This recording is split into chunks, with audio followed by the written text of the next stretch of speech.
പപ്പയ്ക്ക് ഓഫീസിൽ കുറേ വർക്കുണ്ടായിരുന്നു മോളെ. ആണോ?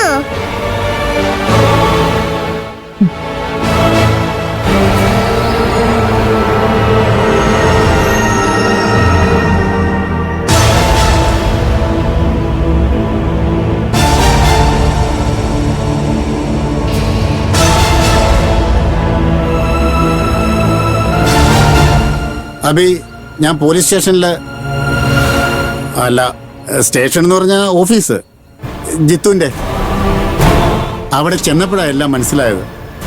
മറ്റൊന്റെ ഭാര്യ ഉണ്ടല്ലോ, അവളുടെ പ്ലേ ആയിരുന്നില്ല.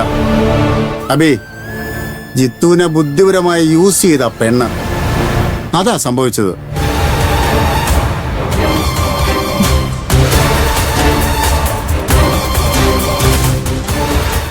അബി, നിനക്കറിയാമല്ലോ, നിന്നോട് ഞാൻ കള്ളമൊന്നും പറയാറില്ല.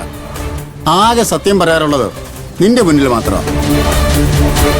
രാഷ്ട്രീയത്തിൽ അത് പറ്റത്തില്ലല്ലോ. എല്ലാരെയും കൂടെ നിർത്താൻ നോണയുടെ ഒരു കൂമ്പാരം തന്നെ കെട്ടി ഉയർത്തണം.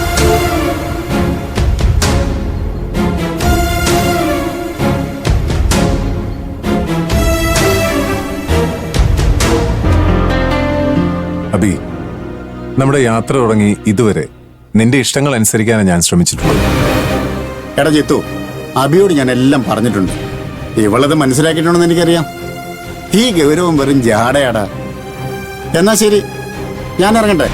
പോട്ടെടാ. ശരി.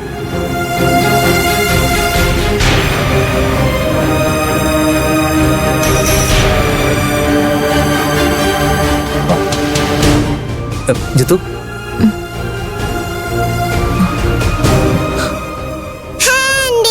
ഹായ് മോളെ. ജിത്തു സോറി. സ്റ്റേഷൻ വെച്ച് പറഞ്ഞതല്ലേ, നോ പ്രോബ്ലം ആകാശ്. അബി, ജിത്തു അല്ല അടി ഉണ്ടാക്കിയത്. എല്ലാത്തിനും വഴിയൊരുക്കിയത് ശ്രേയ.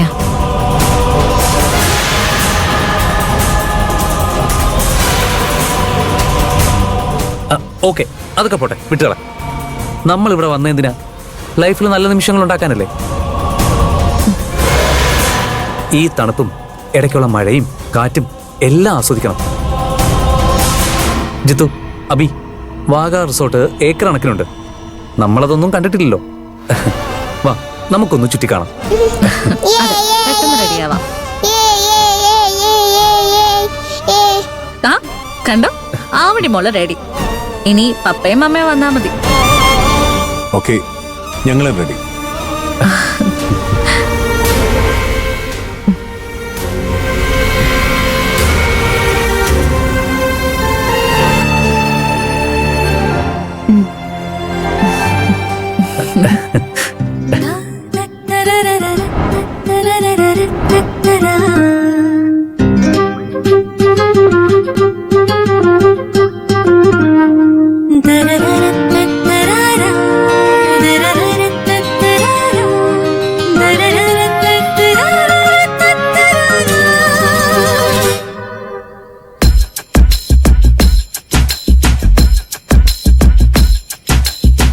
തണുത്ത മൺചുരങ്ങളിതുവഴി മെല്ലെ വന്നൊരുങ്ങ തന്ന കരൾമിഴിയേ.